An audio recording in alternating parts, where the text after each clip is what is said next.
అనపర్తి నియోజకవర్గం పెదపూడి మండలం స్నేహాపురంలో 64 ఏళ్ల ఒక వైఎస్ఆర్ కాంగ్రెస్ పార్టీ కార్యకర్త మీద, అంటే ఒక సీనియర్ సిటిజన్ మీద రౌడీ షీట్ ఓపెన్ చేసి ఆయన్ని రకరకాల వేధింపులకు గురి చేసి ప్రతి వారం స్టేషన్ రమ్మని, ప్రతిరోజు స్టేషన్ రమ్మని ఉదయం నుంచి సాయంత్రం వరకు కూర్చోబెట్టి రకరకాల వేధింపులకు గురి చేయడం వల్ల ఆయన ఆత్మహత్య చేసుకోవడం జరిగింది. ఈరోజు జిల్లాలో పరిస్థితి చూస్తుంటే జిల్లాలో పలు రకాలుగా పోలీసులు పసుపు చొక్కా వేసుకుని ఉద్యోగం చేస్తున్న పరిస్థితి కనపడుతుంది. ఎందుకంటే 2014లో ఆయన మీద టీడీపీ గవర్నమెంట్ రాగానే రౌడీ షీట్ ఓపెన్ చేశారు. ఆయన మీద 2014లో రౌడీ షీట్ ఓపెన్ చేశారు. ఇంతకుముందు రౌడీ షీట్ అది లేదు. ఓన్లీ రాజకీయ కారణాలతో రౌడీ షీట్ ఓపెన్ చేసి ఆయన తీవ్రంగా వేధించడం వల్ల తీవ్ర మనస్తాపానికి, మనోవేదనకి గురై ఆయన ఆత్మహత్య చేసుకోవడం జరుగుతుంది.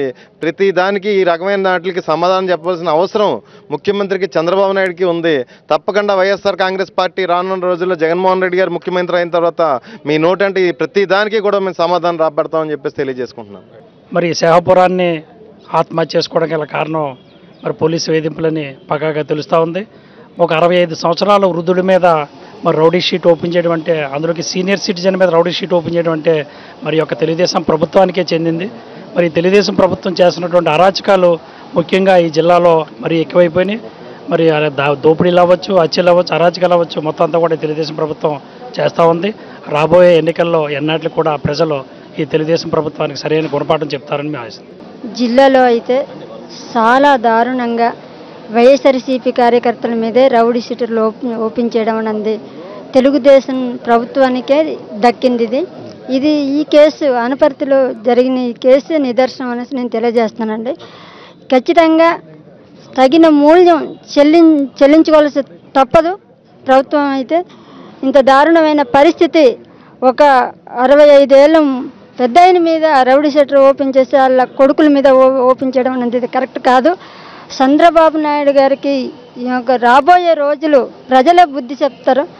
గమనిస్తున్నారు, ప్రజలు ఏం జరుగుతుందో ఏంటని గమనిస్తున్నారు.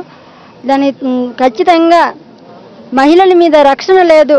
అలాగే ఒక ప్రజలకు జరుగుతున్న అన్యాయం మీద కూడా ఈ తాముకున్న ఏదైతే రూల్స్ ప్రకారంగా చేయవలసింది అది అమలు చేయట్లేదు. చట్ట ప్రకారంగా చేయవలసిందే కాకి సొక్కలు పసుపు సొక్కల కింద మారి ఈ యొక్క చేయడం కరెక్ట్ కాదు. ఈ ప్రభుత్వం వైఎస్ఆర్ పార్టీ తరఫున మేము ఖచ్చితంగా డిమాండ్ చేస్తున్నాం. ఇది న్యాయం జరగకపోతే మొత్తం తీవ్ర స్థాయిలో ఉద్యమం చేస్తామని తెలియజేస్తున్నానండి.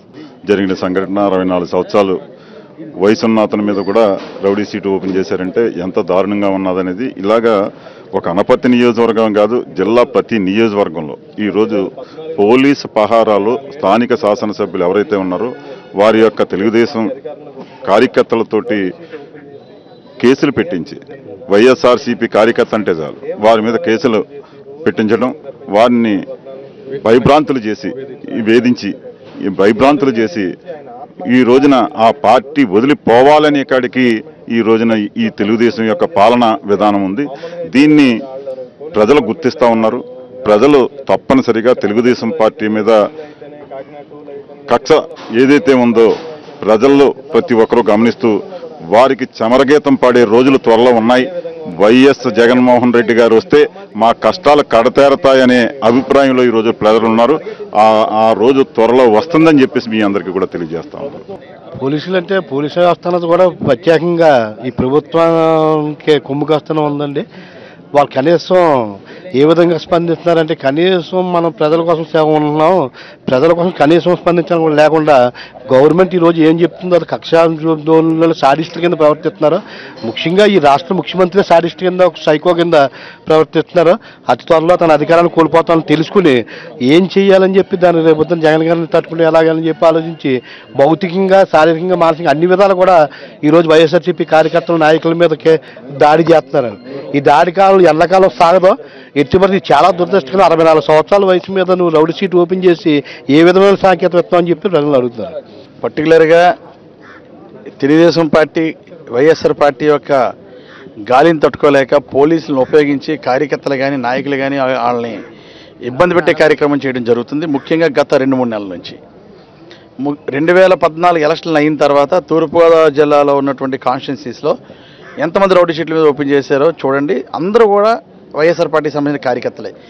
కొన్ని ఏరియాలో అయితే కేసులు ఏ విధమైన కేసులు లేకపోయినా కూడా రౌడీ షీట్లు ఓపెన్ చేయడం జరిగింది.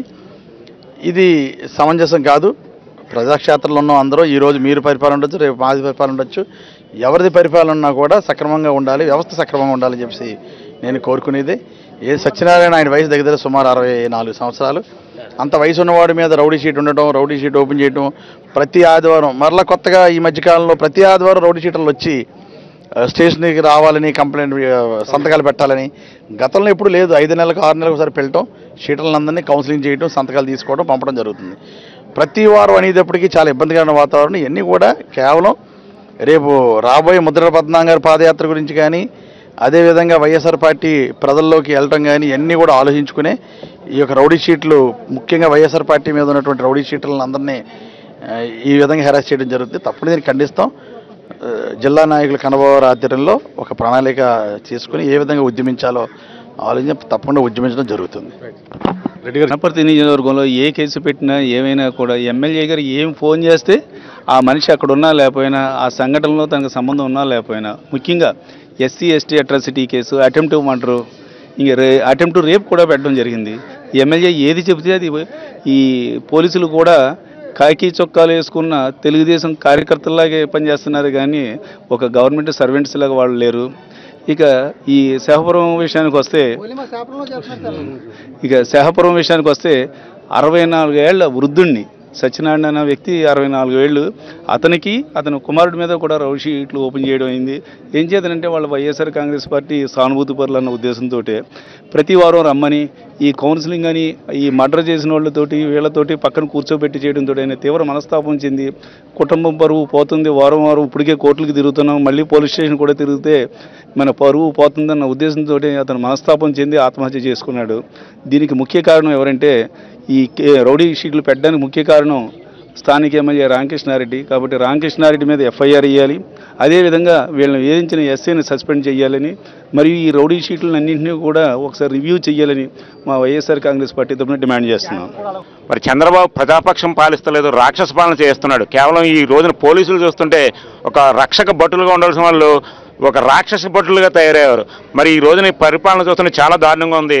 మరి వైఎస్ఆర్ కాంగ్రెస్ పార్టీ హిట్లర్ పరిపాలన గుర్తు వస్తుంది. మరి వైఎస్ రాజశేఖర రెడ్డి గారు ఆ రోజున ఎలక్షన్ అప్పుడు ఒకటే ఏ పార్టీ అయినా చూసేవారు, పరిపాలన వస్తువులకు ఆయన సుశ్యామలంగా పరిపాలించారు. మరి ఈ రోజున చంద్రబాబు నాయుడు చూస్తుంటే జేబులు నింపుకోవడం కోసం పరిపాలిస్తున్నాడు. రేపొద్దున ప్రభుత్వం మళ్ళీ అధికారం రావడం కోసం మరి పోలీసులను ఉపయోగించుకుని ఇక్కడ ఉన్నటువంటి ఈ జిల్లాలో ఉన్నటువంటి హోమ్ మినిస్టర్ ఆయన తీరు చూస్తుంటే చాలా దారుణంగా ఉంది. ఆయన దేనికి ఏది కూడా మాట్లాడు, ఓన్లీ కేవలం ఆయన ఒక రబ్బర్ స్టాంపుగా ఉన్నాడు తప్పించి హోమ్ మినిస్టర్ స్థాయిలో లేడు. ఇది చాలా దౌర్జన్యంగా ఉంది. మేము వైఎస్ఆర్ కాంగ్రెస్ పార్టీ నుంచి మా జిల్లా నాయకులు అందరూ కూడా ఈ పరిణామాన్ని ఖండిస్తారు. మరి దీని మీద ఒక ఉద్యమం చేపడతామని మీకు తెలియజేస్తున్నాం.